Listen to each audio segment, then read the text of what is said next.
찬송가 284장으로 찬송하시겠습니다. 284장 찬송입니다.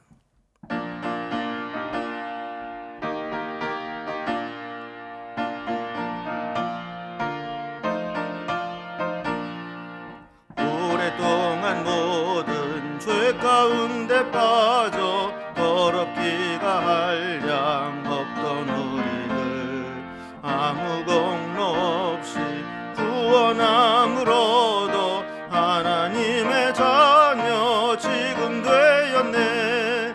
주의 그 사랑 한량 없도다. 찬송할지어다 예수의 공로. 주의 그 사랑 한량 없도다. 찬송할지어다 예수의 공로. 주의 보혈로서 정결하게 씻어 죄악에서 떠난 몸이 되었고 세상 근심 구름 간 곳 없어지니 하나님의 빛이 영화롭도다. 주의 그 사랑 한량 없도다. 찬송할지어다 예수의 공로. 주의 그 사랑 한량 없도다. 찬송할지어다 예수의 공로. 죄의 깊은 잠과 뜬 세상의 꿈을 어서 깨어나라 나의 친구여. 은혜 받을 날과 구원 얻을 때가 지금 온 세상에 선포되었네. 그 사랑 한량 없도다. 찬송할지어다 예수의 공로. 주의 그 사랑 한량 없도다. 찬송할지어다 예수의 공로. 아멘. 오늘 우리에게 주신 하나님 말씀은 구약성경 베드로 후서 2장 10절에서 22절까지 말씀입니다. 베드로 후서 2장 10절에서 22절까지 385면에 있습니다. 이 말씀을 제가 봉독하겠습니다. 특별히 육체를 따라 더러운 정욕 가운데서 행하며 주관하는 일을 멸시하는 자들에게는 형벌할 줄 아시느니라. 이들은 당돌하고 자긍하며 떨지 않고 영광 있는 자들을 비방하거니와 더 큰 힘과 능력을 가진 천사들도 주 앞에서 그들을 거슬러 비방하는 고발을 하지 아니하느니라. 그러나 이 사람들은 본래 잡혀 죽기 위하여 난 이성 없는 짐승 같아서 그 알지 못하는 것을 비방하고 그들의 멸망 가운데서 멸망을 당하며 불의의 값으로 불의를 당하며 낮에 즐기고 노는 것을 기쁘게 여기는 자들이니 점과 흠이라. 너희와 함께 연회할 때에 그들의 속임수로 즐기고 놀며 음심이 가득한 눈을 가지고 범죄하기를 그치지 아니하고 굳세지 못한 영혼들을 유혹하며 탐욕에 연단된 마음을 가진 자들이니 저주의 자식이라. 그들이 바른 길을 떠나 미혹되어 부올의 아들 발람의 길을 따르는도다. 그는 불의의 삭을 사랑하다가 자기의 불법으로 말미암아 책망을 받되 말하지 못하는 나귀가 사람의 소리로 말하여 이 선지자의 미친 행동을 저지하였느니라. 이 사람들은 물 없는 샘이요 광풍에 밀려가는 안개니 그들을 위하여 캄캄한 어둠이 예비되어 있나니 그들이 허탄한 자랑의 말을 토하며 그릇되게 행하는 사람에게서 겨우 피한 자들을 음란으로서 육체의 정욕 중에서 유혹하는도다. 그들에게 자유를 준다 하여도 자신들은 멸망의 종들이니 누구든지 진 자는 이긴 자의 종이 됨이라. 만일 그들이 우리 주 되신 구주 예수 그리스도를 알므로 세상의 더러움을 피한 후에 다시 그 중에 얽매이고 지면 그 나중 형편이 처음보다 더 심하리니 의의 도를 안 후에 받은 거룩한 명령을 저버리는 것보다 알지 못하는 것이 도리어 그들에게 나으리라. 참된 속담에 이르기를 개가 그 토하였던 것에 돌아가고 돼지가 씻었다가 더러운 구덩이에 도로 누웠다 하는 말이 그들에게 응하였도다. 아멘. 우리 참된 신앙을 가진 사람과 그렇지 못한 사람과의 근본적인 차이는 자신의 정욕과 욕망을 마음껏 누리며 살아가느냐, 아니면 정욕대로 살지 않고 절제하며 하나님이 기뻐하시는 삶을 살아가느냐, 여기에 달려 있다고 볼 수 있습니다. 우리 안에 있는 이 욕망은 어떤 일을 이룰 수 있는 에너지원이 되기 때문에 사실 욕망이 없고 의욕이 없다면 우리는 아무것도 할 수가 없게 되죠. 그런데 이 욕망을 잘못 사용하게 되면 그것 때문에 망해버리고 맙니다. 마치 불은 우리 인생에 꼭 필요하고 유용한 것이지만 이 불을 잘못 사용하게 되면 그 불 때문에 모든 것이 불타버리고 망하게 되는 것과 같습니다. 오늘 본문은 이렇게 우리 안에 있는 욕망, 이 정욕을 따라 살아가는 자들의 특징들을 말씀해 주면서 우리가 이 정욕에 따라 살지 않고 그 정욕을 제어하고 절제하며 오히려 하나님을 기쁘시게 하는 삶을 살도록 권면하는 말씀을 우리에게 주고 있습니다. 자, 먼저 10절 말씀을 보면요, 특별히 육체를 따라 더러운 정욕 가운데서 행하며 주관하는 일을 멸시하는 자들에게는 형벌할 줄을 아시느니라, 이 말씀으로 시작합니다. 현대 사회의 특징 중에 하나는 육체의 정욕대로 살아가려고 한다라는 겁니다. 사실 이러한 모습은 이제 심판 직전의 모습이죠. 그러니까 막장 드라마에서나 볼 수 있는 그런 이제 일들이 현실 속에서 늘어나고 있는 겁니다. 세상 사람들은 얼마나 더 타락하느냐, 얼마나 더 자신의 육체의 정욕대로 살아가느냐, 이것을 자랑합니다. 특히 육체를 따라 더러운 정욕 가운데 행하는 자와 또 주관하시는 이인 하나님을 멸시하는 자들을 같은 자로 보고 있는 것을 보게 됩니다.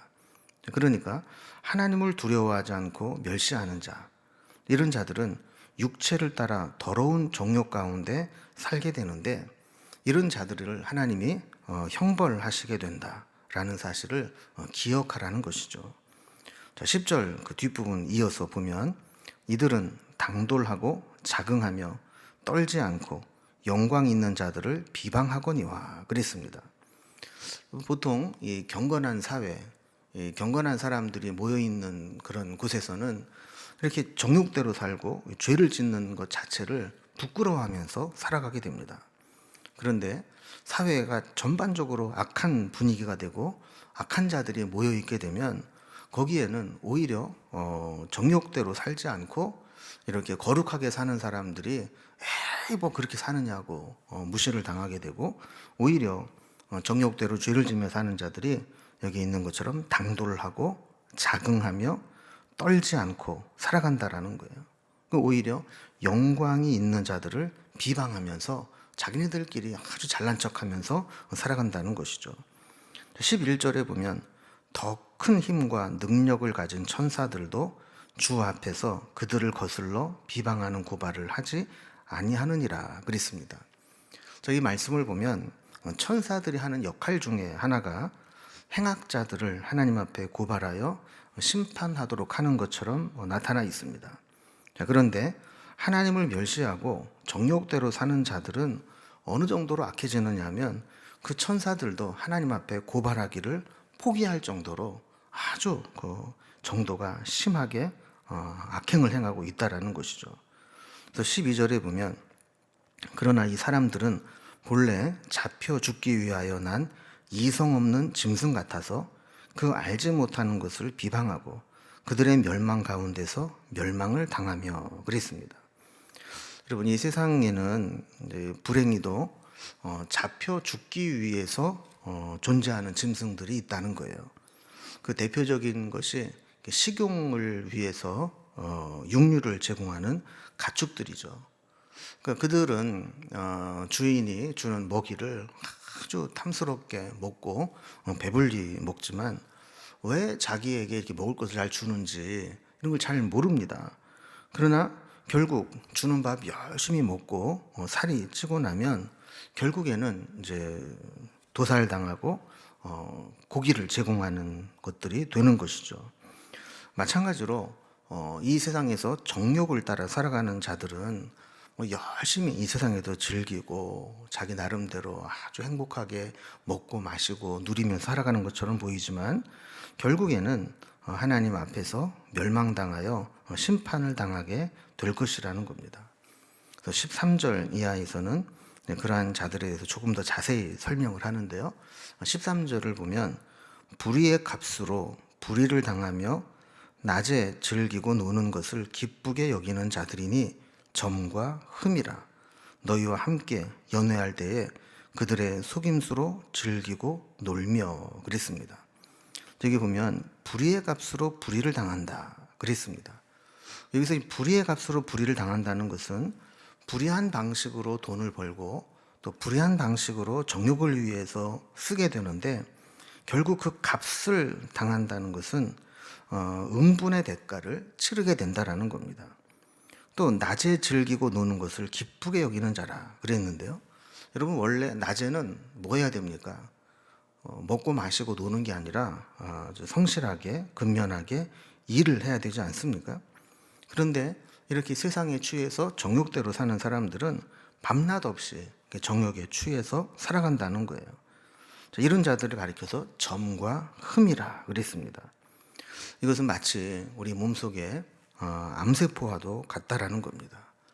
처음에 작은 암세포가 있지만 이것이 점점 자라게 되면 생명을 위협하는 존재가 되듯이 그들은 결국 점과 흠이 된다고 경고하는 것이죠.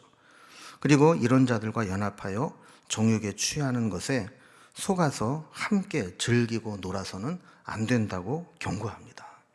그러니까 악한 자들은 자, 세상 뭐 있어 즐기는 거지 이게 노는 거지 뭐 한 번 사는 인생 즐겁게 사는 거지 이러면서 미혹을 해도 거기에 넘어가서는 안 된다는 거예요. 14절에 보면 정욕 따르는 자들을 이렇게 설명합니다. 음심이 가득한 눈을 가지고 범죄하기를 그치지 아니하고 굳세지 못한 영혼들을 유혹하며 탐욕에 연단된 마음을 가진 자들이니 저주의 자식이라 그랬습니다. 지금 몇 가지로 설명을 합니다. 첫 번째로 자기만 정욕대로 살다가 심판을 받는 것에 끝나지 않고 음심이 가득한 눈으로 연약한 자들을 유혹하고 함께 멸망에 빠지게 한다는 거예요. 또 여기 재밌는 표현을 하게 되는데요. 탐욕에 연단된 마음을 가지고 있다 그랬어요. 그럼 연단됐다는 얘기는 계속 반복적으로 훈련돼서 숙달되었다는 거예요. 여러분 아마추어하고 프로하고 경기를 하면 아마추어는 프로를 이길 수가 없습니다. 아마추어는 취미로 하는 것이지만 프로 선수들은 밥 먹고 계속 연단하고 훈련하고 반복하고 하기 때문에 실수가 없고 이길 수가 없는 거예요. 마찬가지로 탐욕에 연단된 마음을 가졌다라고 하는 것은 이미 탐욕에 빠져서 정욕대로 사는데 반복 훈련 숙달되었다는 것을 의미합니다.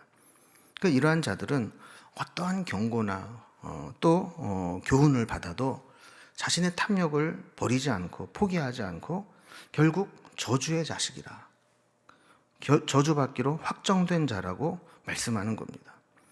그래서 15절과 16절에 보면 발락의 예를 들어서 설명합니다. 자, 그들이 바른 길을 떠나 미혹되어 부올의 아들 발람의 길을 따르는도다. 그는 불의의 삭슬 사랑하다가 자기의 불법으로 말미암아 책망을 받되 말하지 못하는 나귀가 사람의 소리로 말하여 이 선지자의 미친 행동을 저지하였느니라 그랬습니다. 여기 나오는 발람은 민수기 25장에 나오는 인물로 이방인이었지만 하나님 말씀을 전하는 선지자였습니다. 자, 그런데 발락에게 매수되어서 이스라엘 백성들을 저주하라라는 명을 받습니다. 그러나 그는 하나님의 뜻이 아님을 알았지만 이 발락이 주는 이 재물에 탐이 나서 결국에는 그 재물을 얻고자 하나님의 백성들을 저주하러 나가게 됩니다. 자, 그런데 그가 하나님 백성을 저주하러 나갈 때 하나님이 막으셨어요. 그래서 나귀를 타고 갈 때 하나님의 사자가 칼을 들고 그 나귀에게 가지 못하게 하니까 이 나귀가 아무리 가라고 해도 가지 않고 오히려 몸부림을 치게 되는 것이죠. 그래서 이 발람이 그 나귀를 죽이려고 할 때 하나님께서는 이 나귀에게 사람의 목소리로 말을 하게 해서 책망하게 했던 사건이 있습니다. 그래서 말하지 못하는 나귀가 사람의 소리로 말하여 이 선지자의 비친 행동을 저지하였느니라. 자, 이것을 보면 하나님의 말씀을 전하는 자라 할지라도 재물과 욕망에 눈이 멀면 올바른 일을 행동하지 않고 마치 미친 행동처럼 그렇게 욕구를 향해, 욕망을 향해 탐욕으로 달려가게 된다는 것을 보여주는 겁니다. 자, 그런데 17절에 보면 이렇게 탐욕을 따라, 정욕을 따라 살아가는 자들에 대해서 이렇게 설명합니다. 이 사람들은 물 없는 샘이요 광풍에 밀려가는 안개니 그들을 위하여 캄캄한 어둠이 예비되어 있나니 그랬습니다. 자, 사람들은 뭔가 자신의 허전함을 채우기 위해서 뭔가 더 즐거운 삶을 위해서 쾌락과 정욕과 탐욕을 향해 달려갑니다. 그런데 실상은 그들이 만족하냐 행복하냐 그렇지 않다는 거예요. 이 사람들은 물 없는 셈이라 그랬어요. 겉으로는 정욕을 따라 화려하게 사는 것처럼 보이지만 그 내면은 말라 비틀어져서 공허함과 갈급함을 가지고 살아간다라는 겁니다. 여러분, 이 세상에서 화려하게 사는 사람들 보세요. 그들이 정말 만족함이 있는가? 겉으로는 화려하지만 속으로는 불면증에 시달리고 마약을 하고 다른 약을 쓰지 않으면 견디지 못하는 그런 삶을 살지 않습니까? 또 광풍에 밀려가는 안개와 같다 그랬어요. 처음에 안개가 자욱하게 껴있을 때에는 앞이 잘 보이지 않고 그렇게 안개에 갇혀 사는 것처럼 보이지만 해가 뜨고 바람이 불어서 그 안개를 싹 걷어내고 나면 순식간에 사라져버리고 안개가 있었나 싶을 정도로 그렇게 공허하게 된다라는 것이죠. 마찬가지로 이렇게 정욕을 따라 살아가는 것, 이것은 결국 광풍에 밀려가는 안개와 같이 아무것도 남는 게 없다라는 겁니다. 결국 이렇게 정욕을 따라 살아가는 자들에게는 캄캄한 어둠이 예비되어 있다 이렇게 말씀합니다. 여러분, 어둠이라는 것은 혼돈과 문제, 투성이의 삶이 되고 만다는 것을 의미하는 것이죠. 그래서 세상에서 이렇게 즐기고 누리고 정욕을 따라 사는 사람들을 보면 겉으로 폼 잡고 돈 쓰고 큰 소리 치고 살아가지만 정말 내면에는 채울 수 없는 공허함이 있고 다 허무함을 느끼게 되고 늘 이렇게 방황하고 번민하고 혼란스러운 삶을 살아가고 주변에 보면 사건 사고가 그냥 끊어지지 않고 계속 문제가 발생하는 것을 보게 되는 것이죠. 그래서 18절 말씀에 보면 그들의 허탄한 자랑의 말을 토하며 그릇되게 행하는 사람에게서 겨우 피한 자들을 음란으로서 육체의 정욕 중에 유혹하는도다 그랬습니다. 그럼 보통 정욕에 취한 사람들은 비교적 돈도 있고 시간도 있고 권력도 있는 자들입니다. 사실 아무것도 없는 사람들은 정욕에 취하고 싶어도 먹고 사는 게 바쁘고 힘들어서 다른 곳에 한눈을 팔 겨를이 없습니다. 그래서 이렇게 허탄한 자랑의 말을 토하고 그릇되게 행하는 사람들 이렇게 나오고 있는데 정욕대로 살지 않는 자들을 업신여기고 스스로를 아주 자랑스럽게 여기고 또 악행에서 피한 자들을 다시 미혹하여 다시 육체의 정욕 중에 유혹하는도다 그랬어요.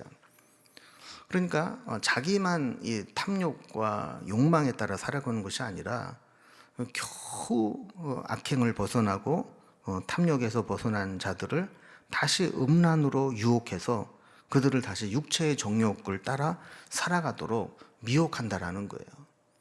그 악한 자들의 특징 아닙니까? 악한 자들은 자기만 멸망당하는 게 아니라 다른 사람들까지도 다 같이 멸망하도록 하고, 또 옛날에 그 같이 탐욕을 따라 살던 자들이 그것을 버리고 믿음으로 돌아갔을 때 그들을 다시 또 막 미혹해서 다시 자신과 똑같은 존재로 만들어 버린다는 거예요. 자, 그래서 19절에 보면 그들에게 자유를 준다 하여도 자신들은 멸망의 종들이니 누구든지 진 자는 이긴 자의 종이 됨이라 그랬습니다. 그럼 여기 보면 이긴 자가 있고 진 자가 있거든요. 또 자유를 얻는 자가 있고 종들이 있습니다. 그럼 세상에서 이렇게 탐욕을 따라 욕망을 따라 이렇게 살아가는 자들은 자신들이 막 자유롭게 정욕대로 막 이렇게 자유롭게 살아가는 것처럼 보이지만 실상은 정욕에 져서 욕망의 노예가 되어 살아가는 자들이라는 거예요. 여러분, 종이라는 게 뭐예요? 노예라는 게 뭡니까?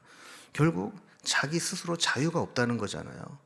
그 욕망을 끊어버릴 수 있는 게 자유인데 끊어버리지 못하고 계속 매어 산다는 것은 결국 욕망의 종들이라는 겁니다. 그래서 겉으로 보기에는 뭐 큰 소리 뻥뻥 치고 아주 화려하게 사는 것처럼 보이지만 실상은 영적인 눈으로 보면 이 욕망의 노예가 되어서 끌려다니는 종과 같다라는 거예요. 그래서 20절과 21절에서는 정욕을 피하여 거룩한 삶을 살다가 다시 미혹되어 정욕을 따라 살아가는 자들은 처음 정욕에 빠질 때보다 더 심하게 타락할 수 있다라는 것을 경고합니다. 그럼 마치 용수철은 이렇게 가만히 있을 때보다 눌렀다가 놓게 되면 더 높이 튀어오르는 것과 마찬가지로 우리의 정욕도 마찬가지라는 거죠. 정욕도 우리가 믿음으로 말씀으로 겨우 짓눌러 놨는데 이것이 풀려버려 가지고 다시 정욕으로 돌아가게 되면 처음 정욕에 있을 때보다 더 크게 타락할 수 있다라는 경고입니다. 그래서 이것을 속담으로 비유하게 되는데 22절에 보면 참된 속담에 이르기를 개가 그 토하였던 곳에 돌아가고 돼지가 씻었다가 더러운 구덩이에 도로 누웠다 하는 말이 그들에게 응하였도다 그랬습니다. 그러니까 이게 들깨나 이 돼지는 아무리 깨끗하게 씻어주어도 그 깨끗한 게 오히려 불편한 겁니다. 그래서 과거에 옛날 더럽게 막 살던 곳이 편하고 결국은 그곳으로 돌아가게 된다라는 것이죠. 이와 같이 미련하게 겨우 악행을 버리고 욕망을 버리고 경건한 삶을 살아갔던 자들이 다시 이 토한 것으로 돌아가고 또 다 더러운 구덩이에 도로 눕는 개나 돼지와 같이 옛날로 돌아가서는 절대로 안 된다는 겁니다. 오늘 말씀을 보면 이거는 뭐 세상 사람들이나 저렇게 하는 거지 우리랑 상관이 없다 이렇게 생각하기 쉽지만 여러분, 우리 안에도 육체의 정욕과 이 죄의 욕망은 완전히 사라지지 않았습니다. 눌려 있는 것이지만 언젠가 그것이 탁 터지게 되면 우리도 똑같이 육체의 열매들을 맺을 가능성이 있는 자들입니다. 그래서 이것이 다시 되살아나지 않도록 우리는 끊임없이 자기 자신과 죄의 욕망과 육체의 정욕을 십자가에 못 박고 나는 죽고 주로 말미암아 다시 산다는 이 고백을 매일매일 하지 않으면 우리도 언제 육체의 열매가 우리의 생각과 입술과 언어와 행동을 통해 튀어나올지 모르는 연약한 자들이라는 사실을 기억하면서 오늘도 우리가 특별히 이제 연말이 다가올수록 하나님 앞에서 우리가 가지고 있는 육체의 정욕들을 다시 십자가에 못 박고 다시 거룩하고 경건한 삶으로 시작하는 그런 삶이 될 수 있기를 주님의 이름으로 기원합니다. 기도하겠습니다. 하나님 아버지, 사도 베드로를 통해서 우리 안에도 여전히 육체의 정욕이 남아있고 이것이 성령의 능력으로 제어되지 못하면 우리도 그 눌려있던 육체의 정욕과 또 탐심이 드러나게 된다는 것을 경고하는 말씀을 들었습니다. 우리 속에 있는 모든 악하고 또 잘못된 욕망들이 주님의 능력으로, 성령의 능력으로 잘 제어되게 하여 주시고, 그것들이 내 속에서 활동하지 못하도록 늘 주님 바라보며 옛사람은 죽고 나는 죽고 주님과 더불어 살아가는 믿음의 삶을 살아갈 수 있도록 인도해 주시옵소서. 우리 속에 있는 모든 연약함들을 아시는 주님께서 늘 우리를 의의 길로 인도하여 주시고, 우리는 한눈 팔지 않고 오직 말씀 가운데 주님 손 붙잡고 한 걸음 한 걸음 믿음의 길을 걸어가는 삶이 되게 하여 주옵소서. 주님께 우리의 모든 삶을 부탁드리며 예수님의 이름으로 기도드리옵나이다. 아멘. 오늘도 우리의 개인적인 기도의 제목들로 주님 앞에 이어서 나가겠습니다.